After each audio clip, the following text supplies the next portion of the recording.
Okay, this is the level design midterm for MTAIMWalking here.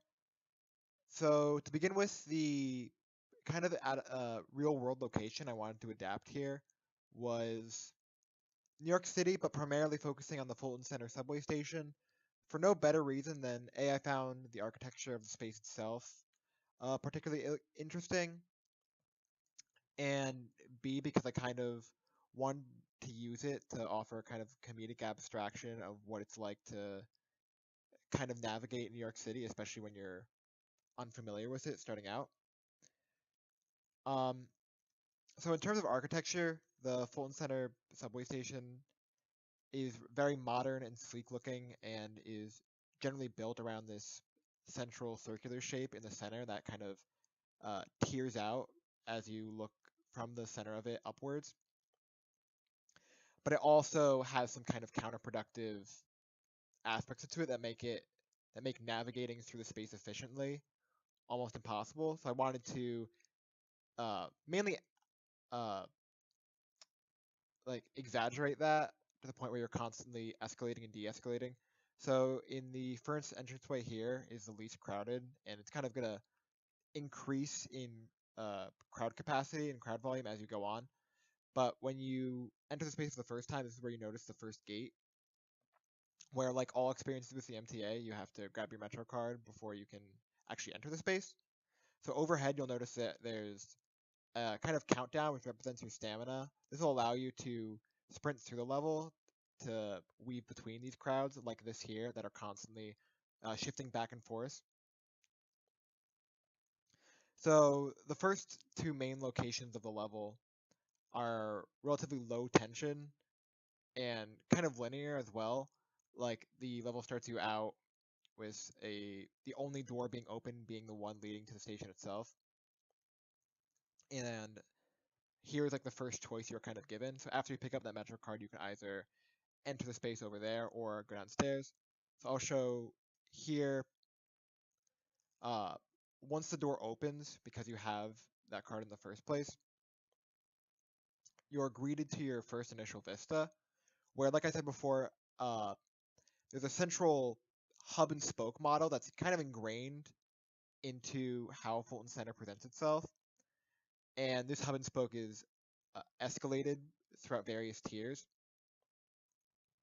Now, despite being, here's another crowd over there, despite being like a pleasing vista to look at, you have to also account for the various obstacles that come with a like living, breathing subway station that's constantly having people uh, enter it and trying to navigate through it. So here you can see the entrances are actually blocked off for whatever reason. It could be, in this case, I wanted the practical example to be like construction within the center of the space or escalators not working and malfunctioning, which are all I wanted to add to kind of mix aspects of realism to the space with a bit of comedic absurdity, where as soon as you kind of get up here, it's your first introduction of like a spill out where you have to backtrack to where you initially began. So one of the elements of playtesting feedback I actually got along with this when I explained that I wanted to communicate this sense of chaos and unease was to kind of necessitate that the player enters these promising vistas or promising locations and then has to enter them through a different space. This also kind of got rid of the feeling of linearity that I felt even while designing it, because I have, like, as someone that regularly uh, goes this route, I have a strict path that I like to go towards. So by kind of breaking that up a little bit with various obstacles, it makes it feel less linear and lets you explore more of the space without going to the most efficient path. So here is the main mechanic that I wanted to play with for the level itself, which is the idea of crowds kind of shifting and weaving between you as they're trying to move around. That whenever you try to get too close to a location, you have to dodge the actual individuals making their way throughout the space. So as you approach these will just be rushing back and forth towards you. So as you approach the central hub and spoke of the level itself, you can kind of, this is kind of like the main area to which people tend to gather if they're not actually trying to get anywhere, which is something I wanted to adapt as well, that this central location offers like a versatile way of navigating the center itself. There are multiple entrance and exit points, but in this instant, those entrances are kind of blocked off to the user. So if we just make our way back to the staircase, we'll kind of see more of that. So we have another staircase over here, because another thing that I wanted to emphasize, and this is something I got with feedback as well, that they wanted different ways to explore the space.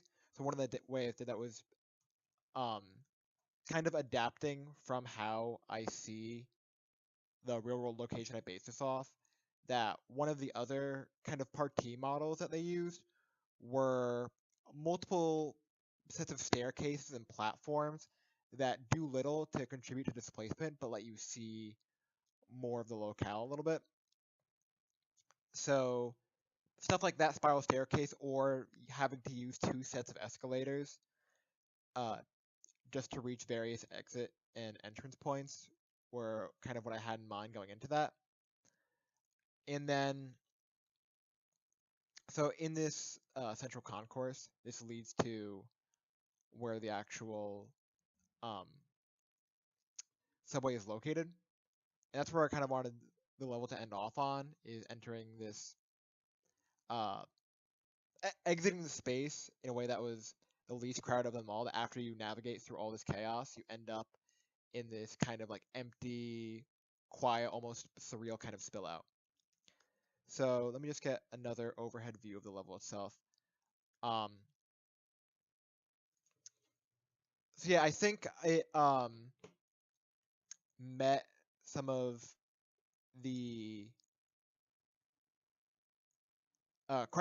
criteria I kind of set myself for abstracting this space a little bit, uh, while not like perfectly emulating what the Fulton Center feels like. I wanted to focus on certain key elements of the space that really struck out to me, especially the first time I ever really entered it and had to get somewhere on a deadline. So all these entrance and exit points and these various strata that all funnel toward the center are stuff that kind of are etched into my head of what Fulton Center kind of feels like as a transportation space. And uh, just going into how this level changed, I really wanted to focus on Broadway itself and city streets leading up to Fulton Center. But over time, I felt like because New York City is shaped like a grid, you would find yourself just walking down a straight path no matter what. And no matter what I did to kind of subvert that expectation, they always feel kind of contrived. So I ended up focusing on making the lead up to the Fulton Center kind of secondary to the actual enormity of the space itself. And that's the level itself and kind of the process that I had going into it.